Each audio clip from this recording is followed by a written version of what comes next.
ஒரு 4-5 பேர் வந்துட்டு எனக்கு டிஎம் பண்ணிங்க, இன்னைக்கு சூரிய கிரகணம்னு சொல்கிறாங்கக்கா, சாப்பிடக்கூடாது தண்ணி குடிக்கக்கூடாதுன்னு சொல்கிறாங்க, 3:30லேருந்து 8 மணி வரைக்கும் எப்படிக்கா அப்படிலாம் இருக்க முடியும், எனக்கு பாத்ரூம்லாம் வரும், பாத்ரூம்லாம் கூட போகக்கூடாதுன்னு சொல்கிறாங்கக்கா.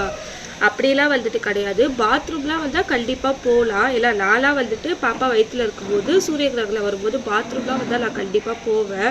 அதெல்லாம் வந்துட்டு நம்ம அடக்கணுன்ட்டு வந்துட்டு அவசியம் கிடையாது. ரொம்ப தண்ணி தாகமாக இருக்குது, என்னால் கண்ட்ரோலே பண்ண முடியல அப்படின்னு நினைக்கிற பட்சத்தில் ஒரு கிளாஸ் தண்ணி வேணா குடிச்சுக்கோங்க. அதில் தண்ணி குடிக்கக்கூடாது, சாப்பிடக்கூடாது, அது கண்டிப்பாக சொல்லுவாங்க, அதுக்கு உண்மைதான். பட் ஆனால் ரொம்ப முடியல அப்படின்னா ஒரு வாய் வேணா தண்ணி குடிச்சுக்கோங்க. அதே மாதிரி வந்து இந்தியாவில் வந்துட்டு சூரிய கிரகணம் காட்டாது அப்படின்ற மாதிரி போட்டிருக்கு. நான் போயிட்டு செக் பண்ணேன். ஸோ அதெல்லாம் நீங்கள் பயப்பட வேண்டிய அவசியம் கிடையாது. பாத்ரூம்லாம் வந்தாலும் கண்டிப்பாக போங்க. பட் ஆனால் ரொம்ப வெளியே போகாதீங்க. எலக்ட்ரானிக் ப்ராடக்ட் எதையும் பக்கத்தில் வச்சுக்காதீங்க.